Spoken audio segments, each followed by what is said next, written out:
Il y a plusieurs signes qui existent que tu as peut-être un débalancement en cortisol qui t'empêche en ce moment de réussir ta remise en forme et ta perte de poids. La première des choses qu'on voit régulièrement, c'est le stockage des graisses au niveau abdominal parce que le cortisol en trop grande quantité va favoriser le stockage de la graisse viscérale. Deuxième des choses, tu te sens constamment stressé puis sur les nerfs. Un cortisol qui va être trop élevé tout le temps va faire en sorte que tu es en hypervigilance, qu'il y a de la menace partout, faire en sorte que tu es tout le temps sur le qui-vive. Troisième des choses, tu dors mal et tu vas avoir peut-être des réveils fréquents à 2h, 4h du matin.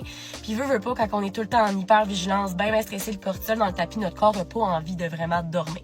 Quatrième des choses, les rages de sucre et de gras, vraiment quand même intenses. Ton corps, à ce moment-là, va réclamer des aliments qui sont hyper caloriques pour venir t'aider à gérer ton stress, faire un espèce d'effet cocooning, réconfortant, sécuritaire. Cinquième des choses, ton poids va stagner peu importe tous les efforts que tu vas faire. Ton poids va stagner peu importe toutes les actions et les efforts que tu vas faire. Puis ça peut devenir vraiment frustrant. Puis là, il y a vraiment une nuance à faire ici parce que le cortisol part le dos large, OK? On va se dire que quand on est tout le temps stressé, on va manger nos émotions. Puis ça va faire en sorte que ça va être difficile pour nous de maintenir un déficit calorique. Trop de cortisol peut aussi amener de la rétention d'eau, de l'inflammation, ce qui fait en sorte que oui, sur la balance, ça va avoir un impact. Sinon, tu peux être fatigué même après une bonne nuit de sommeil. Après ça, tu peux être irritable, puis manquer de patience et même manquer de concentration. Puis tu peux tomber aussi souvent malade. Là, j'en ai dit vraiment beaucoup. Si tu t'es vu dans plusieurs et quelques-uns de ces symptômes-là, écris-moi bien dans le commentaire. Je vais t'envoyer un guide complet sur le débalancement cortisol puis savoir un peu comment réajuster ça.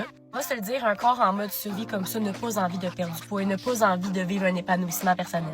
Sur ça, je te laisse réfléchir là-dessus. Je t'envoie beaucoup d'amour. Puis je sais à quel point c'est pas toujours facile puis qu'on a envie de s'auto-saboter. Mais t'es capable d'accomplir n'importe quoi. Faut juste aller te réguler. Sur ce, bisous, bonne journée.